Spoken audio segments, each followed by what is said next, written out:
আসসালামু আলাইকুম। কি অবস্থা সবার? আশা করি সবাই খুবই ভালো আছো। অনার্স ভর্তি নিয়ে তোমাদের প্রশ্নের কোনো শেষ নাই। এর ভিতর থেকে সবথেকে বেশি যেই প্রশ্নগুলো পাইছি, সেই প্রশ্নগুলো নিয়ে তোমাদের সাথে আলোচনা করতেছি। এর আগে একটা ভিডিওতে আমি আলোচনা করছি কিভাবে তোমাদের অনার্সের রেজাল্ট মানে মাইগ্রেশনের রেজাল্টটা তৈরি করা হবে, মাইগ্রেশনে কারা চান্স পাবে সেই বিষয় নিয়ে আমি একটা ভিডিও অলরেডি তৈরি করছি। যারা সেই ভিডিওটা দেখো নাই, সেই ভিডিওটা সবাই একটু দেখে আসো, কারণ ভিডিওটা তোমাদের সবার জন্য কিন্তু খুব বেশি ইম্পর্টেন্ট।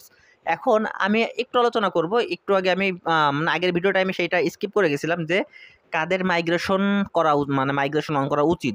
দেখো, এই মাইগ্রেশন নিয়ে বেশ কয়েকটা প্রশ্ন আমাদের থাকে, সেই প্রত্যেকটা প্রশ্নের অ্যান্সার দেবো। দেখো, প্রথমত বলে রাখি, যদি মাইগ্রেশন অন করো, মনে করো তোমার আসছে 2 নাম্বার সাবজেক্ট, যেটা তুমি মনে করো প্রথমে ইংলিশ সাবজেক্ট চয়েস দিয়েছিলে, 2 নাম্বার দিয়েছিলে বাংলা, আসছে তোমার বাংলা। এখন তুমি মাইগ্রেশন অন করে ফেলছো। মাইগ্রেশন অন করার পরে তুমি চাচ্ছ যে আমি বাংলা নিয়েই পড়বো, আমি ইংলিশ নিয়ে পড়বো না। তাহলে সেই ক্ষেত্রে মাইগ্রেশন অন করলে কিন্তু সেই মাইগ্রেশন আবার বন্ধ করতে পারবা না। একবার অন করলে কিন্তু সেটা আর বন্ধ করা যায় না। তো মাইগ্রেশন অন করার ক্ষেত্রে এই জিনিসটা নিয়ে আরেকবার একটু সিরিয়াস হয়ে ভাইবো যে আসলে কি তুমি যে সাবজেক্টটা পাইছো সেই সাবজেক্টটাই পড়তে চাচ্ছ কি না। এখন কথা হলো, ভাই মাইগ্রেশন অন করলেই কি আমাদের সাবজেক্টটা আসবে? আমরা যদি মাইগ্রেশন অন করি, অন করলেই কি আমার এর আগের যে সাবজেক্টটা থাকবে সেই সাবজেক্টটা আসবে? দেখো, এখানটা একটা জিনিস হচ্ছে, মাইগ্রেশন অন করলে তোমাদের সাবজেক্ট আসার সম্ভাবনা 95%। যদি তোমার কলেজে সিট খালি থাকে, তাহলে তুমি অবশ্যই মাইগ্রেশন অন করলে তোমার সেই সাবজেক্টটা চলে আসবে। এবং ম্যাক্সিমাম সময় দেখা যায় যে যারা মাইগ্রেশন অন করছে আগে পরে, তাদের ভিতরে প্রায় 95% শিক্ষার্থীরা কিন্তু মাইগ্রেশন অন করলে চলে আসছে সাবজেক্ট। তো সেই ক্ষেত্রে মাইগ্রেশন অন করার ক্ষেত্রে একটু সতর্কতা অবলম্বন করবা যে মাইগ্রেশন আসলে আমি অন করবো কি না।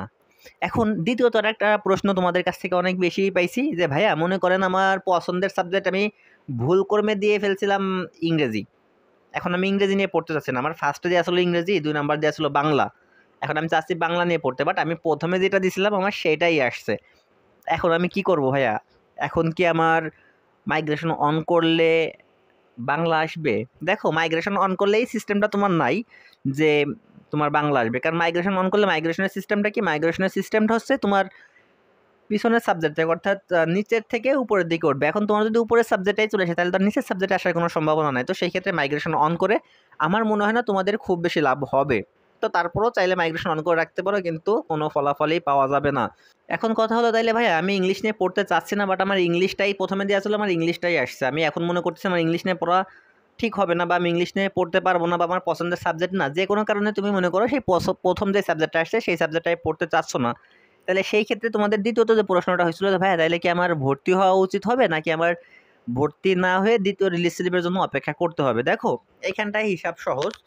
যদি তোমাদের টার্গেটটা এরকম থাকে যে এই সাবজেক্টটাই তুমি পড়বাই না, একদমই পড়বা না, তাহলে সেই ক্ষেত্রে দ্বিতীয় রিলিজ স্লিপের জন্য অপেক্ষা করতে পারো। দ্বিতীয় রিলিজ স্লিপে তুমি ভর্তি হইতে পারবা। তবে কথা হচ্ছে, দ্বিতীয় রিলিজ স্লিপে তোমার পছন্দের কলেজটা নাও পাইতে পারো।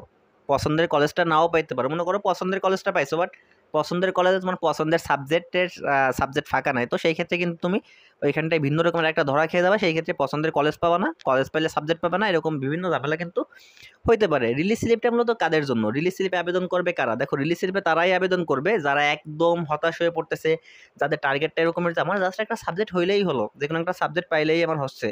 এই টাইপের শিক্ষার্থীদের জন্য রিলিজ স্লিপ। এই টাইপের শিক্ষার্থীরা কি করবে? রিলিজ স্লিপে আবেদন করবে। তো সেই ক্ষেত্রে তোমার যদি চিন্তা ভাবনা এরকম থাকে যে আমি ইংলিশ নিয়ে পড়বোই না, মানে আমার প্রথমে যে সাবজেক্টটা আসছে সেটা নিয়ে একদমই পড়বো না, তাহলে সেই ক্ষেত্রে ভর্তি না হয়ে তোমরা রিলিজ স্লিপের জন্য অপেক্ষা করতে পারো।